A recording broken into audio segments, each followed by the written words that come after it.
Hello, welcome back to our YouTube channel. My name is Claire Snowden-Darling. I am the head of the College of Functional Wellness, and I also have 15 years clinical experience supporting women with their health and their hormones. And so today I want to talk to you about menopause. I understand personally and professionally how hard it can be at this time when it feels like you're not sure what your body's doing and you can get a load of conflicting information and you don't really feel like you're getting the answers that it is that you need. So I'd like to talk to you a bit about that in this video. Please don't forget to hit subscribe and give us a thumbs up if you find this information useful.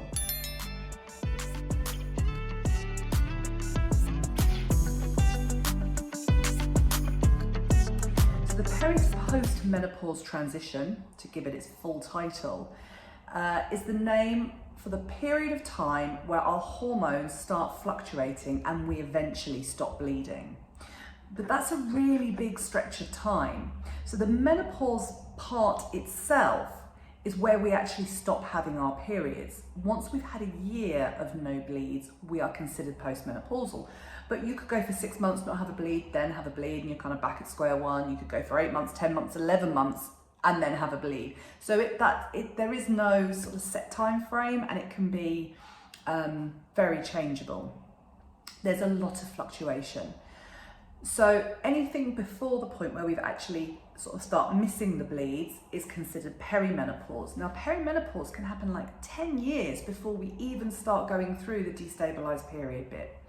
So we can have symptoms from our late 30s, and these symptoms can last for many years once our bleeds have stopped. You could be looking at a whole sort of 20 years where we're kind of navigating a menopausal transition.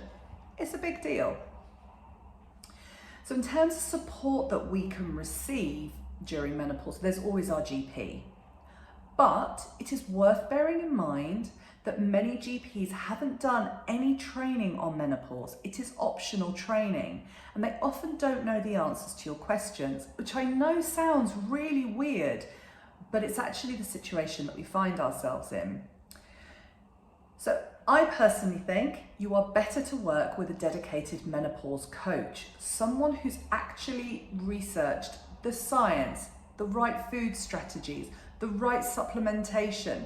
Whilst a menopause coach isn't a medical practitioner, there are some which are, but most of us aren't medical practitioners, we can't make recommendations on HRT, but we can educate you around the different types of HRT so that when you go to the GP, you actually feel empowered to know what it is that you want to ask for, and especially what you don't want.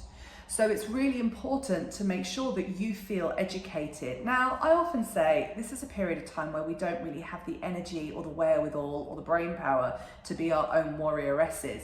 But at this stage, where we have a situation where so many GPs are not trained, we do need to know the information so that we can push back if we actually get advice that doesn't feel right for us. So I really do strongly recommend working with a menopause coach or actually doing some of this education yourself. So if you'd like to hear a more in-depth talk about menopause, please click on the link in the description box. And if you've enjoyed this video or you found it helpful, please don't forget to give us a thumbs up and to subscribe. And I will be back next week to give you more information on how you can start to take charge of your own health.